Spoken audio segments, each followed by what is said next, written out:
Welcome to the woods. Sun's shining and it's raining.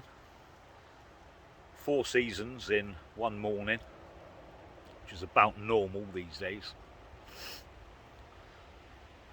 And it's been a week since I sat down and had a chat.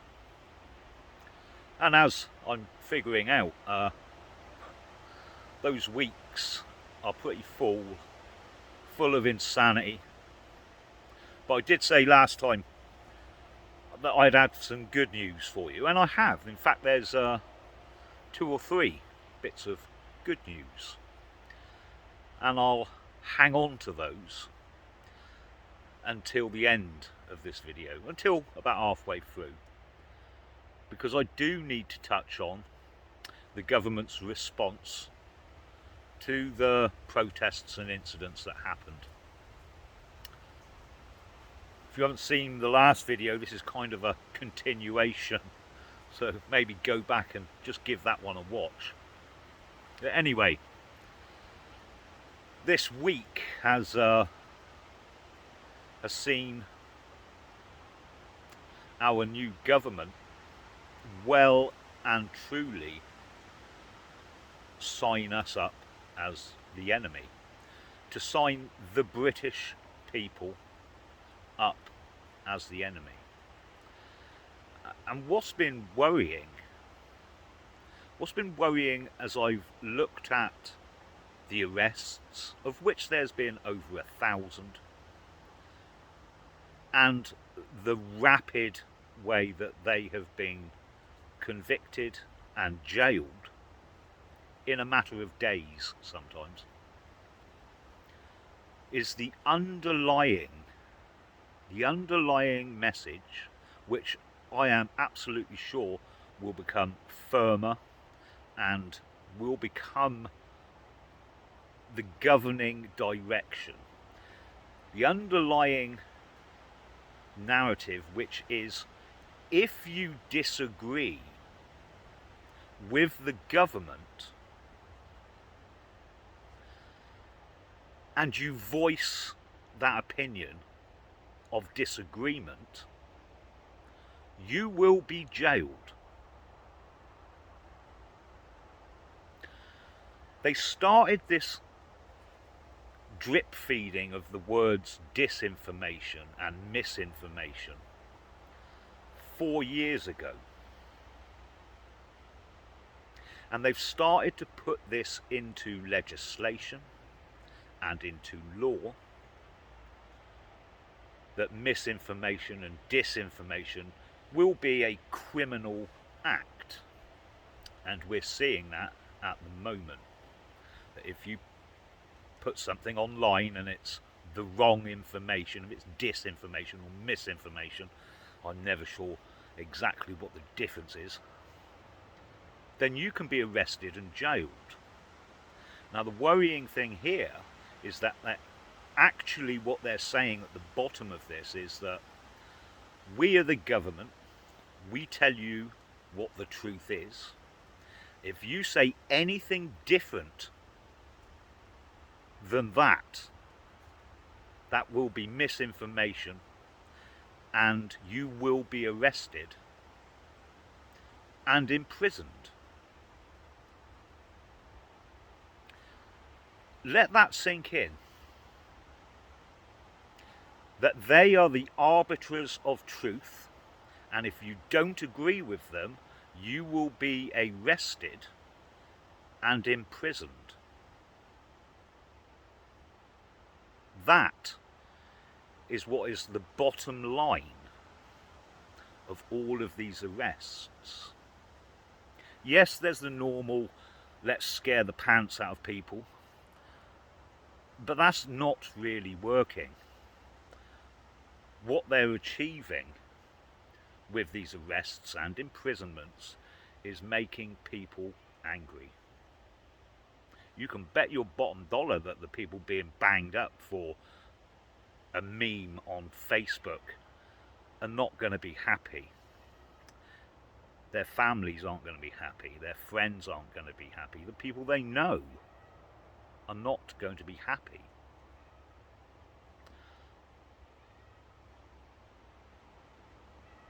You hear the cat. So it's not all going their way. But what I wanted to point out is what the underlying reason for this is. And it's cementing in the public's mind that there is only one truth. That truth comes from the government, and if you say anything different from what they're putting forward, that's misinformation, and they've already set the precedent now that you can be arrested and jailed for misinformation. It's really, really dangerous. It will be used more and more moving forwards. We seem to have ended up with a hard left communist regime.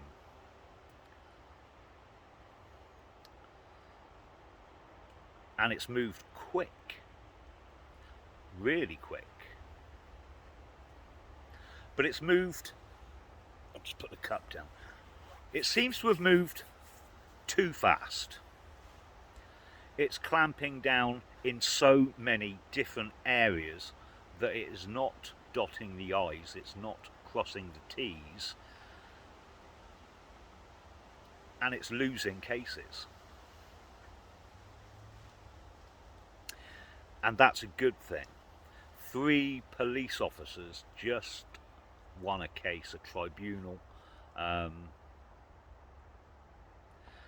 employment tribunal, where they were passed over for promotion based on their race.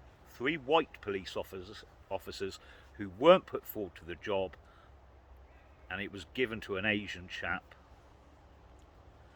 And the tribunal found that that was racial discrimination against the 3 white officers. They hadn't dotted the I's and crossed the T's on that one. And it's good because it's interesting that there is still a system in place that, if used correctly, we can win. And there was a second case. A lot of you will remember the young woman who was arrested for silently praying to herself, silently praying outside an abortion clinic. And this isn't pro-life or anti-life or pro-abortion, anti-abortion. I've got my views, and I dare say you've got yours. But the fact that she was arrested for silently praying breached law in this country, the Human Rights Act that we've taken on board, the European Court of Human Rights as well. It broke every rule, and she's just been awarded thousands of pounds in damages because she should never have been arrested. That system is still there that can be used if and when, but we must use it, and we must, not only we must use it, we've got to use it regularly. In the last video I spoke about an advocacy group for white British. It's needed, and there's been noises and people talking about the same thing. There was a lot of response in the comments to that video that agreed with me that we need an advocacy group for the white British. We're the only group that hasn't got one. We've got no one in that can liaise between the people and the authorities. We've got nobody who the authorities will listen to. So that group is needed, and there's people out there starting to talk about putting something like that together. That's a good thing. Now that group should be looking at all of these cases where people are denied rights to apply for jobs in some cases. We've all seen that. We're looking for, to increase our diversity, so if you're white, please don't apply. That can't be right. And these things need to be challenged.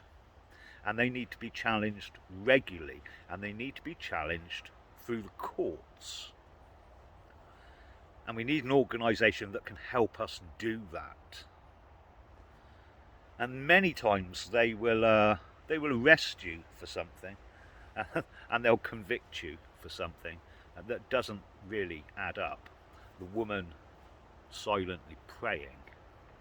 And I'm sure there's a few who are watching this who have been arrested, been threatened,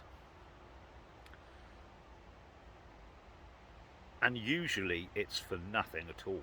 Usually it's for an offence that hasn't been committed. Breach of the peace when you're not actually breaching any peace. So these things need to be contested, and we've been frightened for a long time about contesting them. And you're seeing the threats and intimidation being used on these 1,000 people they've just arrested. They're being told, literally, if you plead guilty now, we'll knock a third off of your sentence and you'll be out in less than a year. But if you don't plead guilty, you're going to have to sit in this cell and wait for another court case in probably 3 to 6 months, and then when it comes, we're not going to reduce your sentence. In fact, we're going to try and get you even more. So you're probably going to be in here for 3 to 4 years, or 2 to 3 years. That's intimidation. Tactics like that should not be used. And if they are being used, which we're being told they are, then we should go after the people that are using those tactics. People shouldn't be coerced and intimidated into giving a guilty plea when, in fact, they don't think they are guilty of anything. Intimidation, coercion. We saw all of this 4 years ago as well. And that whole period seems to be forgotten by a lot of people, but not by me. What they're going to do now as well is to try and turn the majority of the public against those people that did protest. They're going to try and get the masses of the population to go along with what they say is true. Something they did 4 years ago, where people like me were vilified, screamed at in the street, threatened with not being able to enter a shop to buy groceries. And I said at the time that what they'll do in the future is they will label, as they did then, they will label anyone that opposes their regime as far right, the term that's never defined. They will label you far right, and eventually what they will do is they will criminalise far right without defining it. And therefore any dissent becomes a criminal act. The direction of travel is fairly easy to see, and we all understand it, and in some way we all want to push back against it. Those 3 police officers won their case. That lone woman silently praying won her case. There has to be hundreds, if not thousands, more cases brought against this unfair system. Every case. And that's why we need that advocacy group. And people have said to me, it takes thousands of pounds to fund stuff like this, and We haven't got anybody willing to put in large amounts of money. Well, you know, it does, and we don't need one. It does take a lot of money to start something like that. It does take a lot of money to fund something like that. We don't need a millionaire. We don't need a billionaire backing it. What we need is the people. What we need is you and me to do exactly the same as what I did with the Woodlander initiative. You get enough people and everyone puts in a little bit. And all of those little bits add up to a lot, add up to enough to make a difference. Because no one's coming to save us. There isn't going to be a hero riding over the hill. We have to save us. We have to do it. So I will keep you informed as these noises about people starting advocacy groups or an advocacy group for the white British, which is desperately needed. As news of that becomes available, I will relay it here. But it's something we need to get behind. It's something where we can win. And just those two cases have proved that we can win. And if they can do it, we can all do it. There should be a group now speaking out for those people that have just been arrested. And I'm not saying every single one of those are good people or that none of them did something wrong. But a lot of them seem to have been rapidly judged, convicted, and imprisoned rather quickly. And who's looking out for them? Who's talking about those cases? Who's speaking to the public and giving them the other side of the story?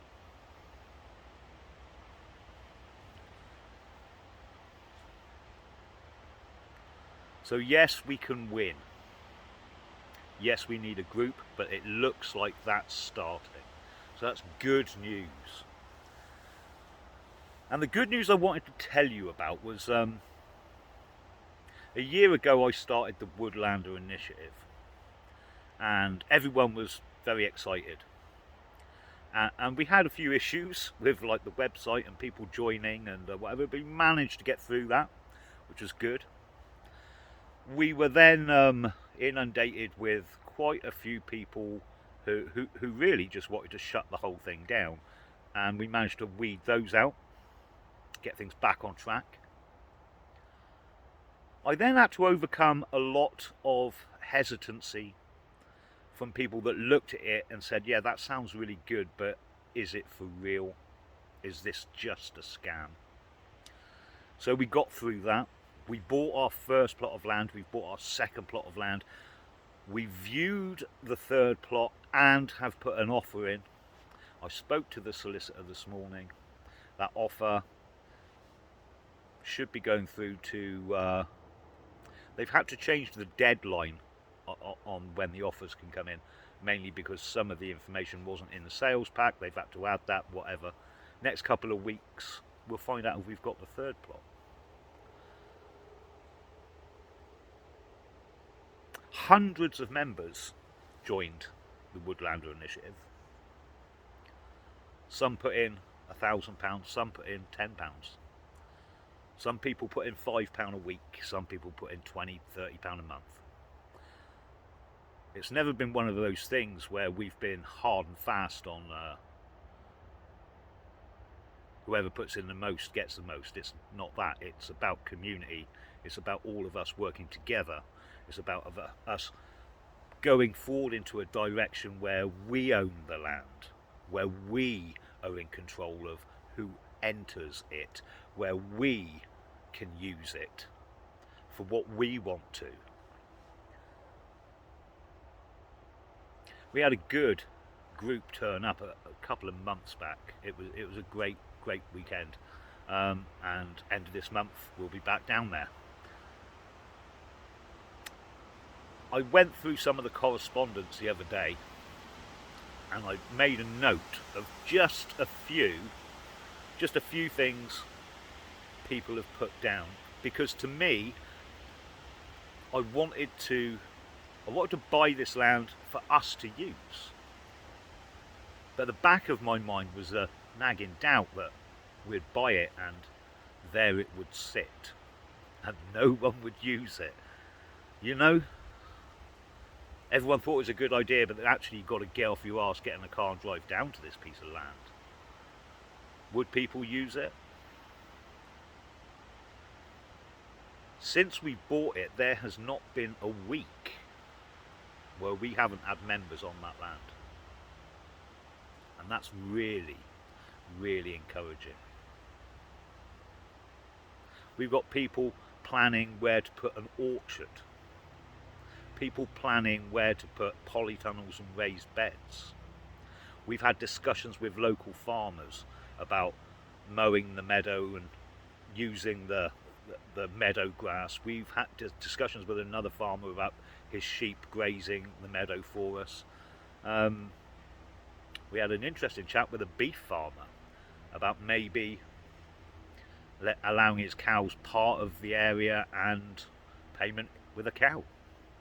So all of these things on top of the recreational use we all get from it. So I made a note of just a few things, and I'll read them to you.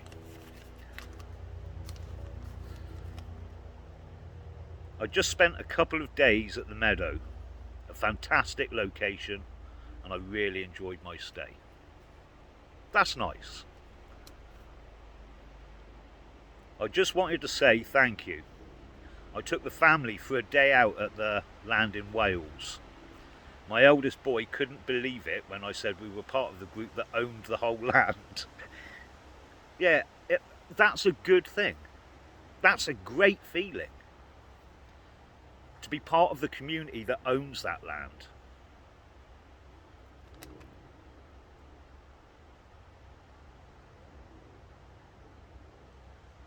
I can't read my own handwriting. I wasn't sure when this started that it wasn't just a scam, yeah, and you would run off with all the money. But after my second visit to the Wales plot, I'll be investing monthly, on a monthly basis, in order to see this grow. Well done to everyone involved. I understand that. People were hesitant. People didn't know if it's for real. It's for real. We've done what it says on the tin.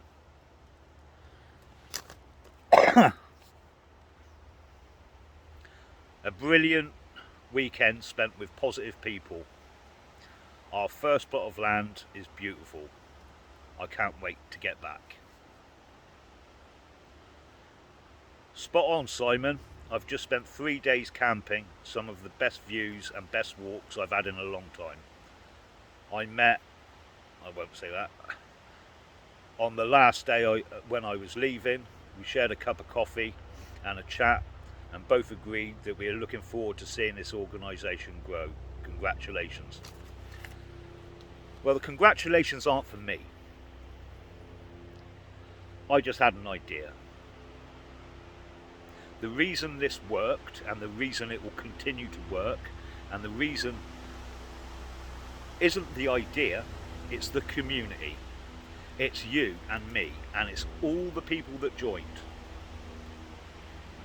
Together, we can achieve just about anything we want. I hope you listen to those comments and understand that it's a win. That this is our place. That we're taking back control of our land. Now at the moment, we can't take it all back. There's no political route. But we can start bit by bit. land, freedom, future.